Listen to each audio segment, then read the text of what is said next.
namin pinapalaro yung ibang mga players namin, pero taking part naman din sila ng pag-aaral. Okay, the floor is open for questions right now. Coach, nung past 2 weeks, medyo struggle si Eliza. Pero ngayong final game, paano nyo lang siya minotivate? Kasi itong week ng training namin before this game, medyo may page na naman sa tugod. Actually, mas ito si Flanchy. So medyo inalalayan namin sila. Hindi nyo namin na usukan na lang talaga doon nandito na kami eh. We have given this opportunity na to. Kaya kilala naman namin yung mga karakter ng mga bata na ilang tayo may iniligdan. Talaga lalaban na natin. Ako po, Coach, kay Turing nung past 2 weeks, maganda yung pinapakita niya. Yun, masaya. Kasi nga, di ba, nung start ng season natin, medyo hindi natin siya nakikita sa starting season. Willing talaga siya na talagang binuo siya para makabalik siya talaga, makakontribute talaga siya. Kaya, coming from her, the other day, masaya siya. Coach, kaya po kalaga yung naging championship experience na po naging in avoiding mistakes? Actually, yun yung kanina parang pep talk namin before warming up sa dugout na hindi na iba sa kanila yung umabot dito sa final. So they know how it feels. And alam nila kung anong pera talagang kailangan gawin para manalo. Alam na nila kasi ilang beses na experience. Are there any more questions for Coach Lona?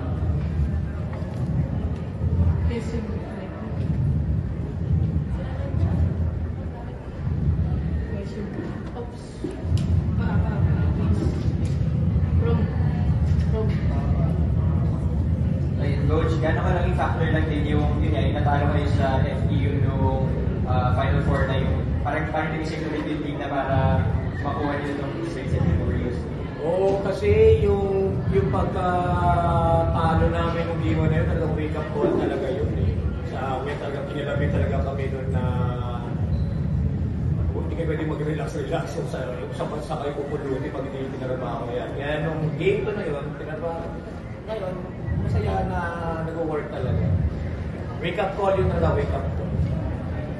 Coach, meron ba? Coach. Coach. Alright, we will let go of Coach Norman. Coach Norman, congratulations. Okay, we have now Bella Belen, Eliza Solomon, and Sheena Cruz.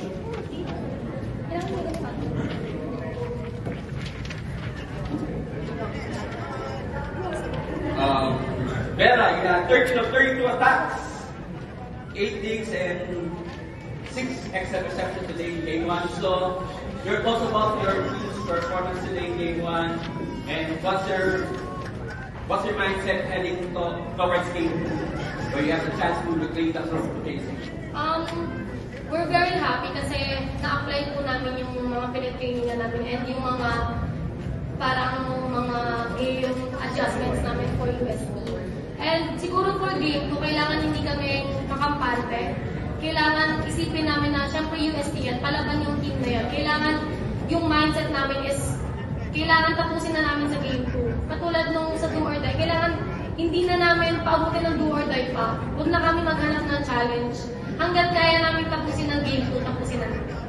Eliza, you have 14 of 13 attacks, 3 blocks, and 8 digs. So, mukhang bawi-bawi ka from your performance sa semifinals.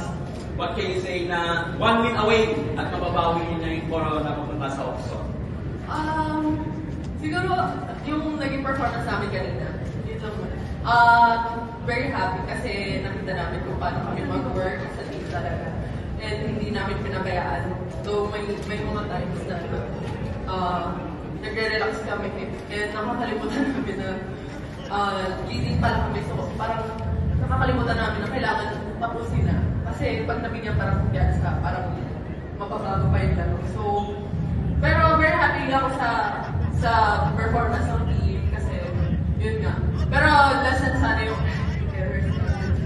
Yun na siguro yung kailangan ko. Sheena, you had 6 of 7 attacks, 3 blocks, and 1 service ace. By the way, Sheena po rin na nakikita natin from the past. Sheena po rin from the past. So ano yung masasabi mo na kung mukhang gumaganda na yung laro mo, lahat ng very crucial phase ng season. I'm happy, pero kailangan ko rin may improvement pa. Since medyo may confidence sa performance ko sa Pianos, medyo may kapapang talaga ako pag maglalaro ako. But regardless sa team namin, maganda yung team effort namin sa list namin. Pero may kulang pa talaga. So sa next game namin, make sure na maayos na yung galaw namin at wala akong kapasya. Thank you, Sheena. First one. Like, ano lang yung naging mindset kami nga sa dalawang series naging struggle? Paano ka lang Siguro sa training ko, ginawa yung mga lapses na kailangan kong improve. And yun, parang sa training pa lang, binibigyan ko na agad yung sarili ko ng kumpiyansa na alam kong babawi ako. And alam ko din naman na nandyan yung teammates ko para i-support ako sa pag-gain ng confidence. Sheena, yung game 1 last year dito, medyo iba yung winning ko ito sa'yo. Dahil yung naging June 5th set, ganun. So parang, ano yung feeling ngayon 1 year later na parang iba na yung point to what ang ganda na nilaro mo at injury-free kayo, at least for the end this time? I'm thankful na meron ako mga coaches na pakondisyon sa katawan talaga. Really thankful for them. And sipag, of course, pag injury ka kasi, ano yan eh, sipag na yan eh. Kasi pag sipag ka sa conditioning pala, for sure lalabas yung performance ko. Yung kanina medyo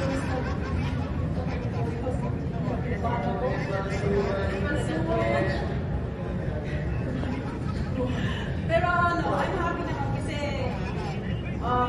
naging consistent na since the sense. So I'm happy. So I'm hoping na sa next game, kailangan namin practice talaga ito para tanong ka pa. And for Bella, ano na lang yung pinakakailangan ng i-avoid complacency naman, pero in terms of yung mismo dapat, ano yung kailangan ka lang iwasan ulitin or gawin ka sa game para tapusin? I think kaya pa namin bawasan yung errors. Kasi yung game, medyo difficult pa siya. Siguro thankful na lang din kami na parehas kami halos ng errors na USP. Ayan pa. So, 18 sila, 19. So, siguro kung hindi sila ma-error, for sure talo kami dito sa game na to. So, siguro balik kami sa training. Pagtsagaan namin yung mga kung saan kami masyadong nag-error sa serve. Siguro maglalaan kami ng oras doon para talagang makapanan yung serve namin. And pagdating ng game 2, ma-maximize na namin yung mga errors namin.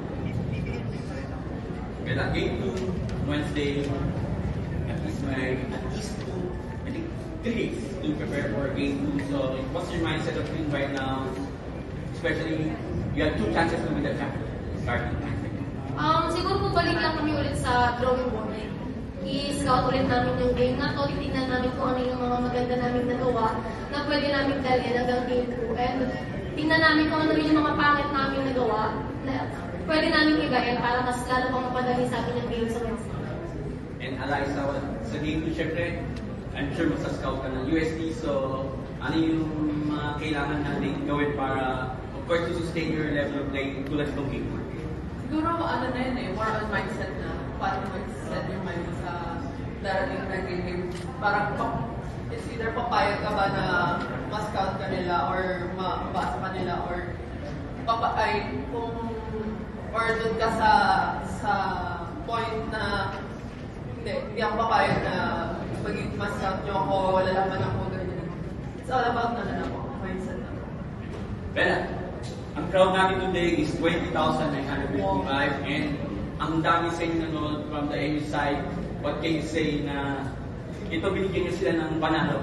At binigyan niyo sila ng panalo? What can you say? Sobrang happy kami kasi talagang nakita namin yung crowd namin na pumunta talaga sila to support us. Nilabanan nila yung USD crowd kahit kanina kala namin mukhang Q-pop lang. Yung MOA. Ay, diba mukhang Q-pop? Pero nakita namin kung paano sila mag-cheer kasi nakakatulong din po sa amin yun. Nakakaboost sa amin ng energy na may mga taong naniniwala sa amin. May mga taong sumusuporta sa amin. And sana po sa game po makita ulit namin sila. At sana mukhang NU na. NU cheer naman. I have take one. Okay, congratulations, Bella. Thank you. And